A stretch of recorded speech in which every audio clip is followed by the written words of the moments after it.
The most important piece of equipment in any electronics repair shop is going to be a multimeter. This is what tells us when there's short, this is what tells us what the resistance is, this is what tells us what voltage it is. Sometimes we measure frequency, sometimes capacitance, sometimes direct current flow or alternating current flow. Each device comes with its advantages and disadvantages.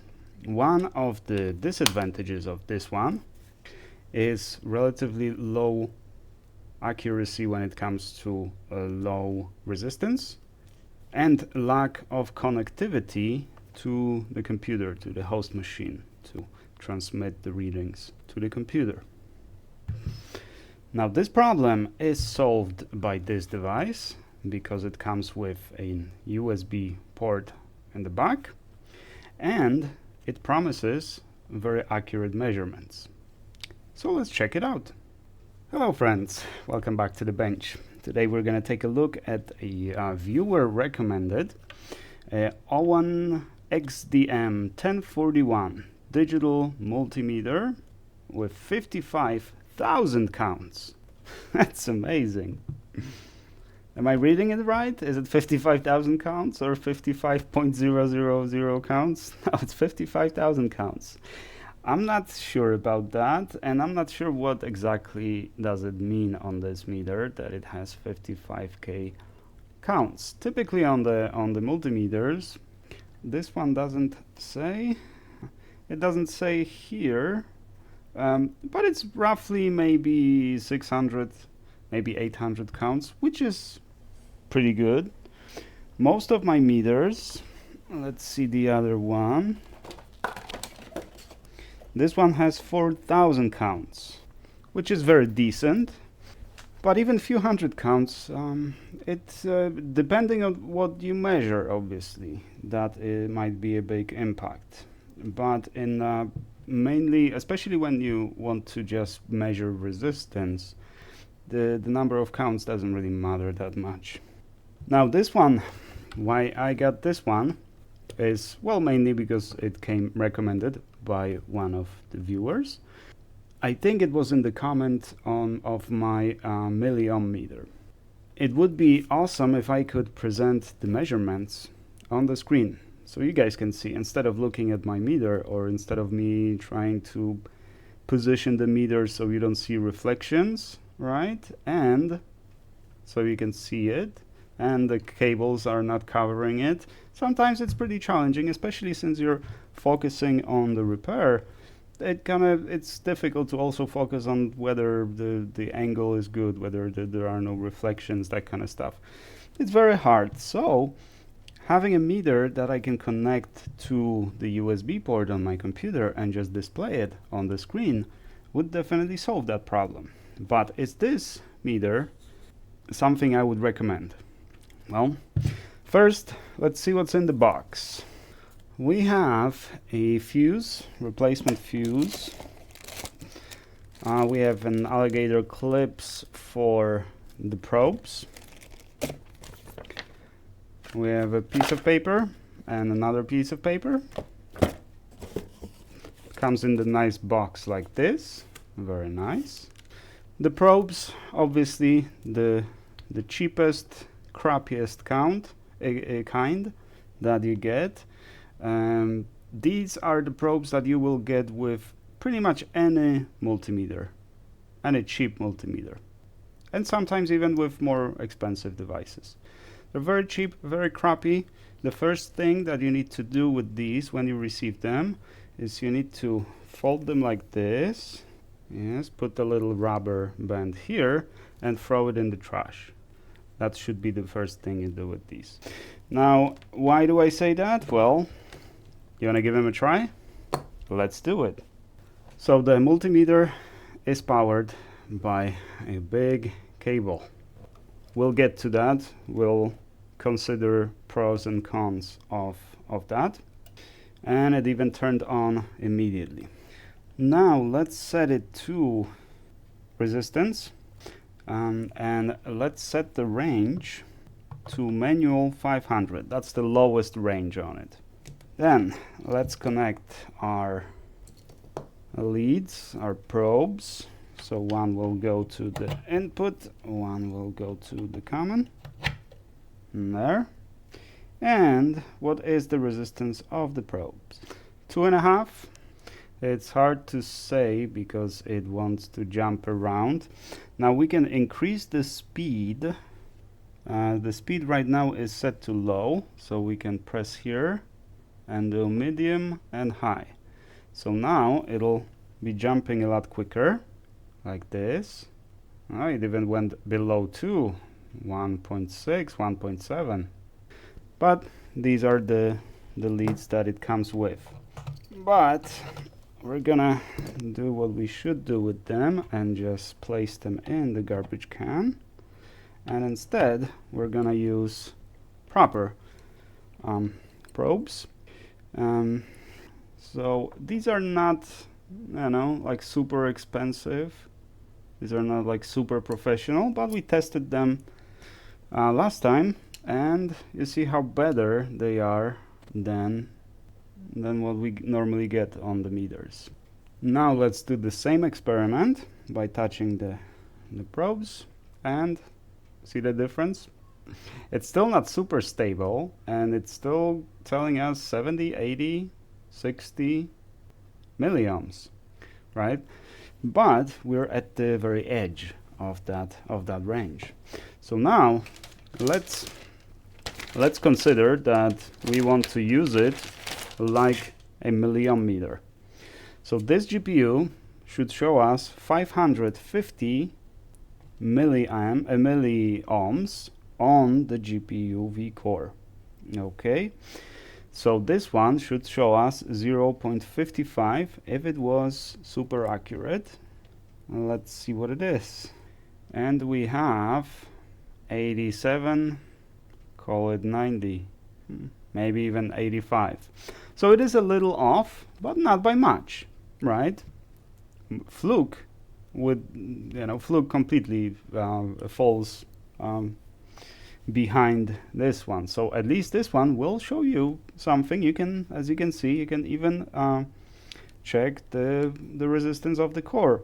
It's not going to be super accurate, but this would be the short, right? So if we connect between one ground and the other ground, stay here, right? So if it shows you like 10, it's the core is shorted. If it shows you 70, 80, the core, at least on this one, is fine.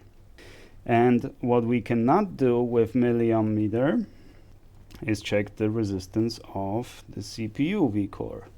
And we have 14.5, 14.4. This is very nice. This one is also V core. Where's the memory? This one, yeah. This is memory, 115. Very good. So for resistance, it looks like it's pretty good. I would recommend it, especially since considering the price, it's $115 that I paid for it on eBay, so not from AliExpress. Or was it from? No, it was on eBay. So local seller in the United States. It would probably be a lot cheaper if I got it from AliExpress. And $115 for such device is a really low, very good price. But it comes with disadvantages, and we'll take a look at them. Now let's consider voltages. This is volts DC. Range is automatic, set to 5 volts. Now let's touch the probe. One probe goes away, one probe is touched by me, and I generate almost 100 millivolts. You can see 4 digits.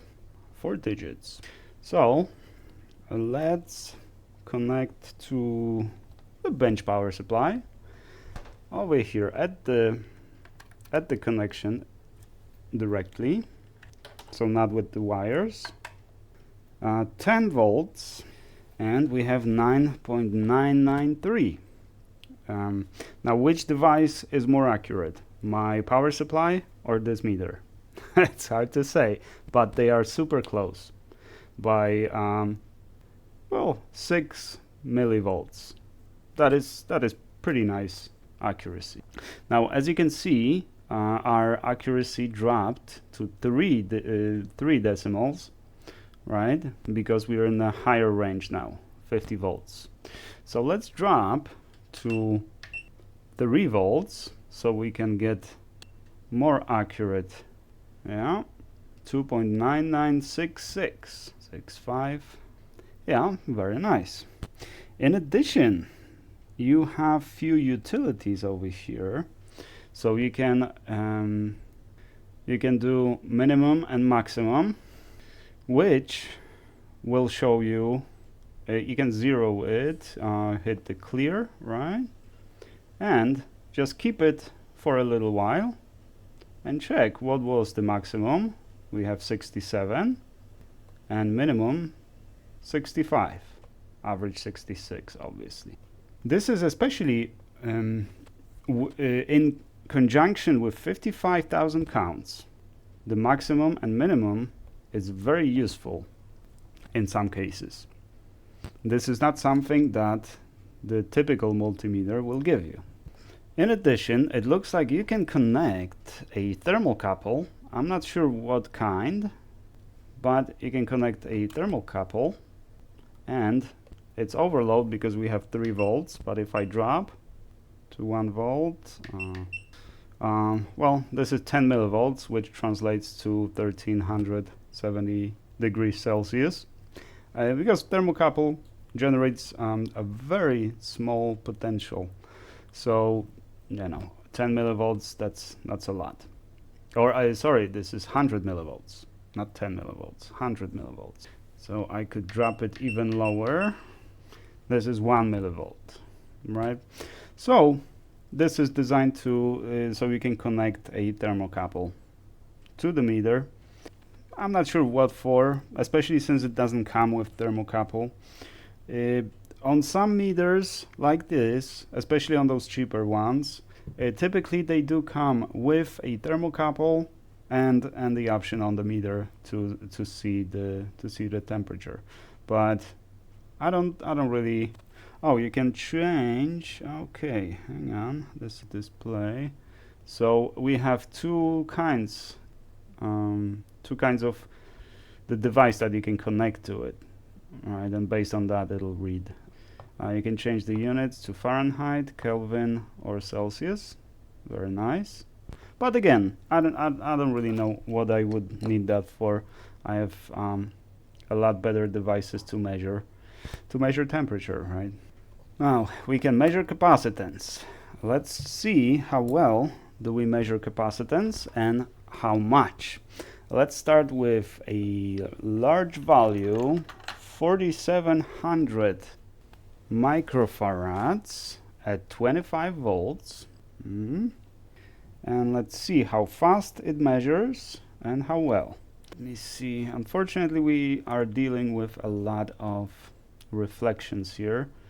I'm not sure how to position it, so we'll reduce that. Maybe this will. Okay, that might work. Now let's see if it's fast and without touching. It is triggering. It is searching. 5 mic, 50 mic, 500 mic, 5 milli, and we have 5.3, 4.5, 4.4, 4.3. Okay, it is measuring pretty high capacitance. So this capacitor is beyond the capabilities of my Fluke. That's why I have another meter that I use for measuring the capacitance.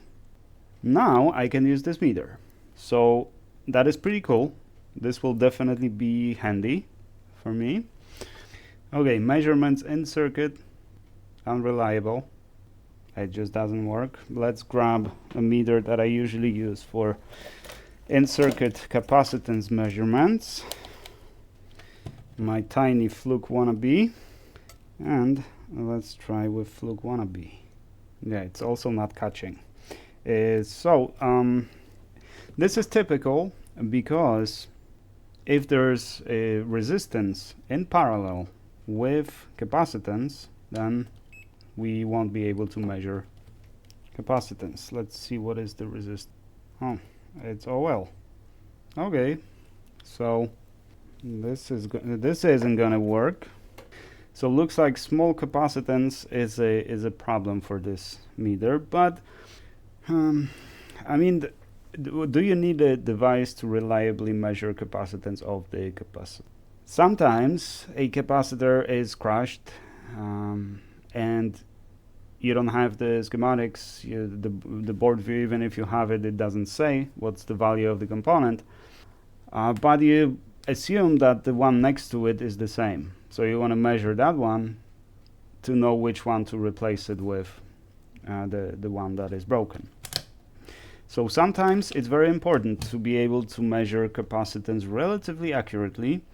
This is probably not the best device for that, or at least I don't know, high capacitance, it measured very nicely. 4.5 it showed, right? It should be 4.7, but these caps are never going to be exactly what is printed on the box.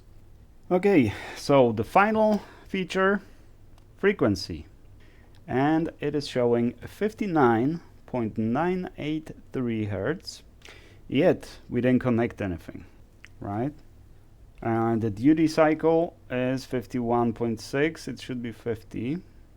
Oh, nice, 60 Hertz now.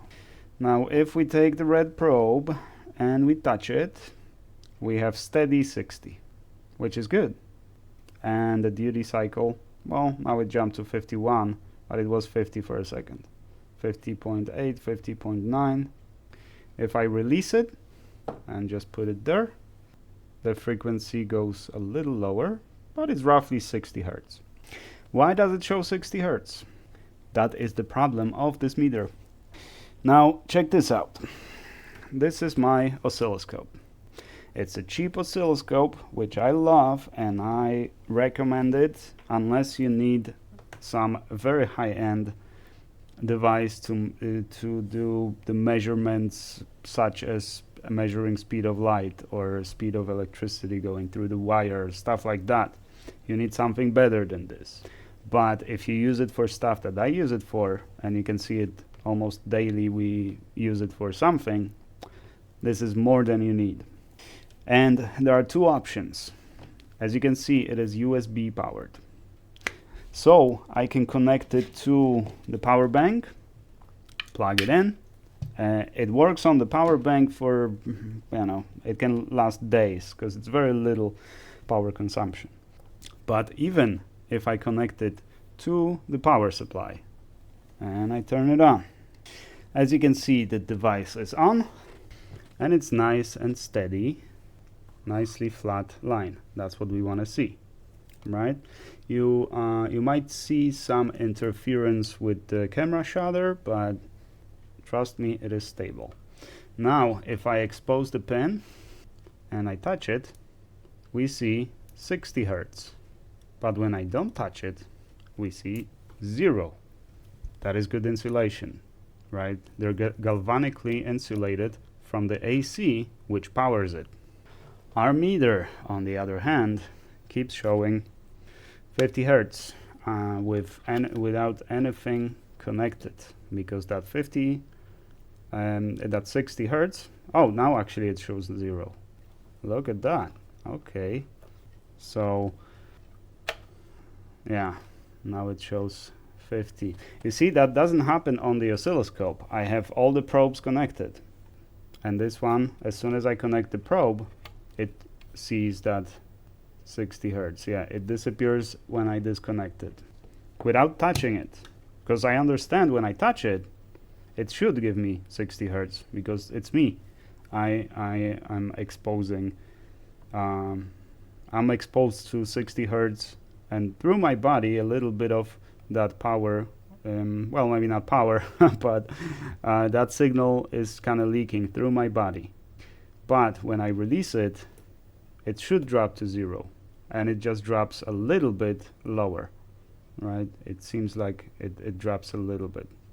So rather unreliable, but since we already have everything here, Let's inject few waves into the scope or into the counter. This is pretty much, this is not an oscilloscope, it's just basically a counter, but it will tell you frequency and the duty cycle, which is a lot better than nothing, for sure.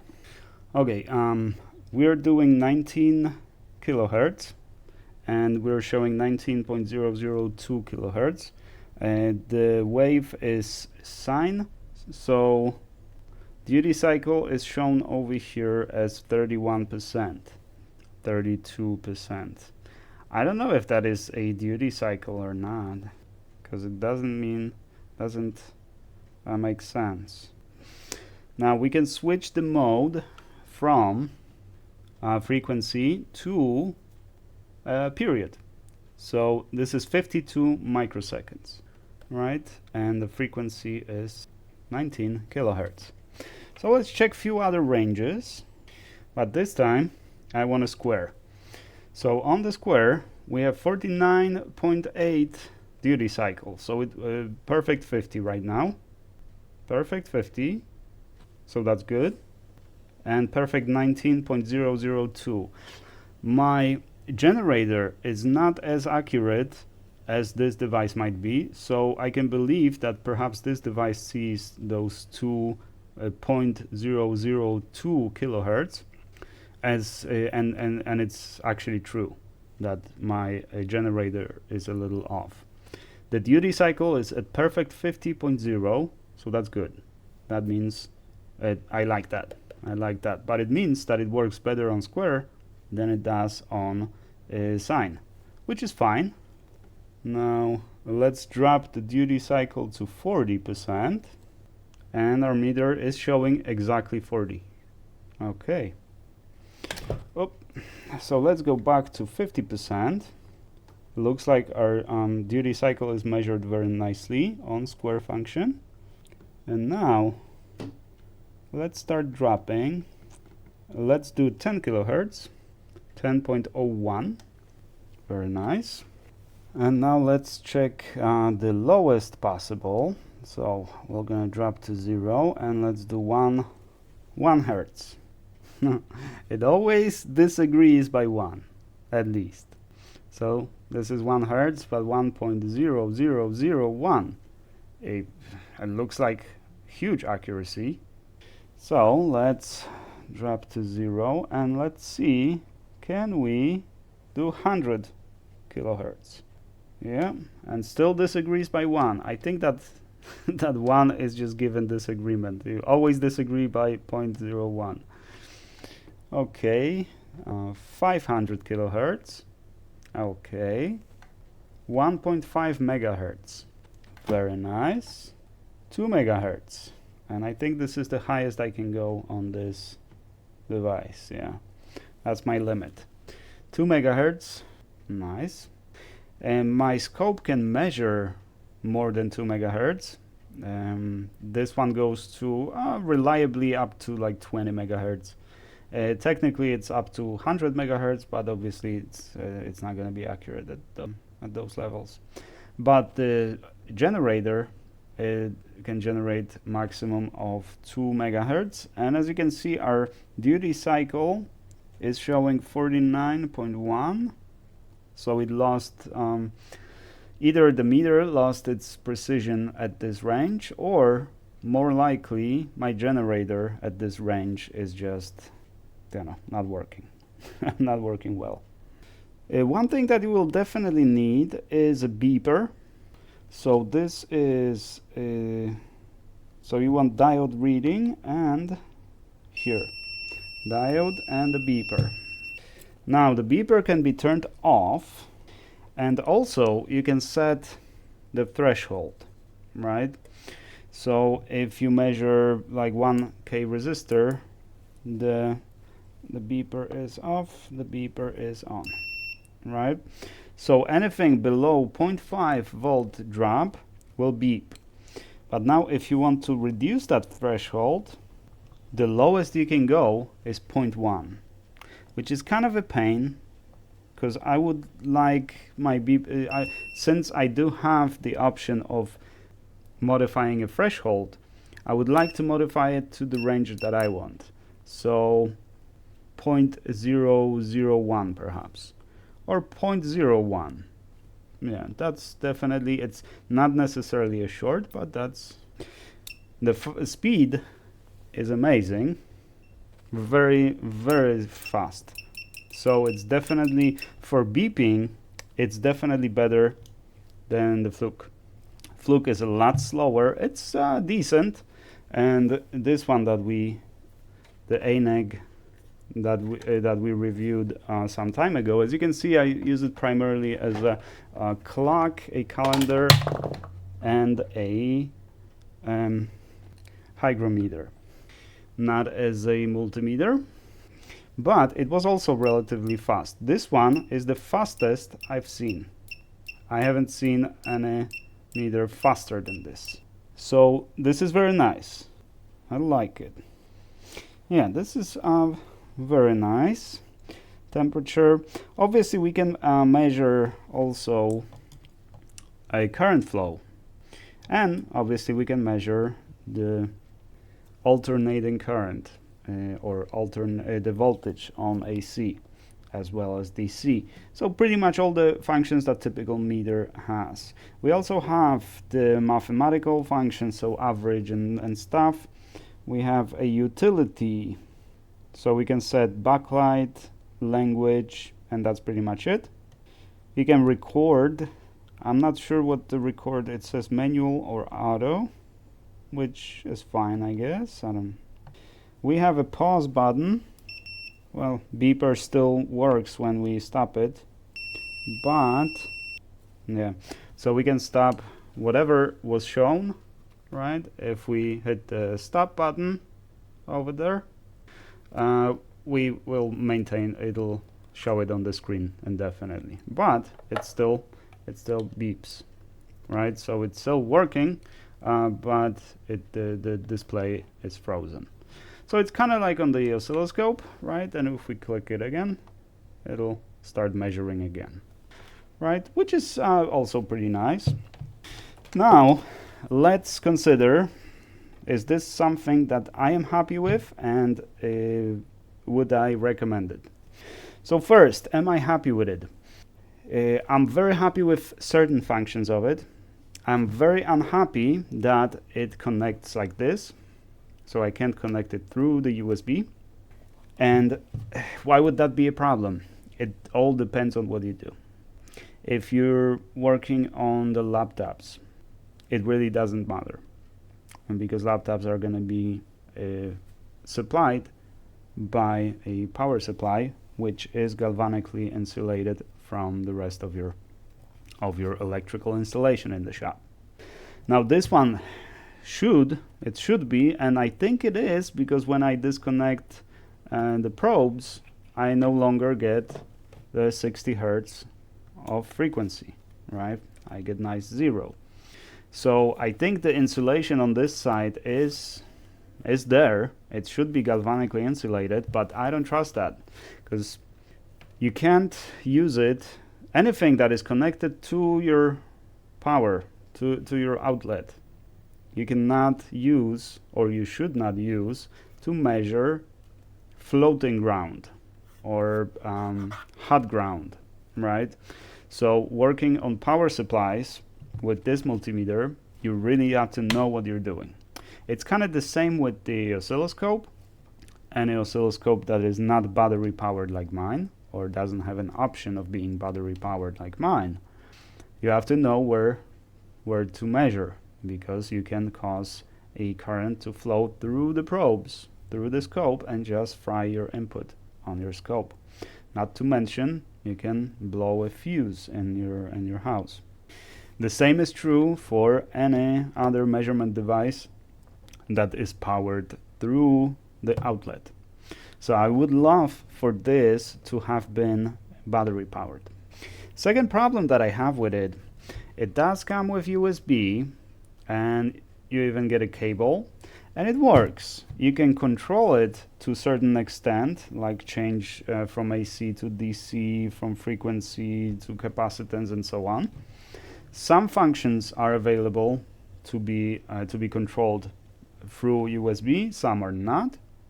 It does work, but it's useless to me because I need to have the ability to just inject, like, to write a plugin for OBS so I can see that in OBS, or configure it as a as a video source or something like that. Just a simple application on the computer screen is useless to me. I'm not sure why. What is the purpose of that even? Since it's connected via USB, if it was at least if it had an ability to connect with the network cable, then I understand. It's fine, sure. But since it's USB, then my computer's got to be just the length of the wire away from the device. So if I can only see the numbers on the screen, that doesn't really give me anything. Which means I have to write my own software to use it. But this uses VESA, the NI VESA standard. It is well documented, so that's pretty good. But even if I write an application and the application weighs 2 kilobytes, because you don't need more than that, you still have to install a package, the drivers that will allow you to use the protocol. So you can't connect directly. You don't pretty much connect directly to it. You gotta use VESA protocol, which is kind of a pain. But on the other hand, for me as a software engineer, it's a lot easier because I have a well-documented API that I can use. I don't have to reverse engineer anything. And on the other hand, it's for the user of the software, it's a lot harder because you have to install a lot of drivers and stuff like that. The speed, I'm not too impressed, but it's fine. For 55,000 counts, I would expect a speed of the measurement, especially the resistance measurement, to be a lot faster. This one, for some reason, is super slow. I expected it to be really fast. Like I see other technicians using meters like this, maybe not Fluke, because this is also pretty slow. But I see them using meters where you stick it in and then immediately meter reacts to it. Just like the milliohm meter. You see how fast this one is? That's what I expected this one to be. And I also expected it to be a little more accurate. It is within a reasonable range.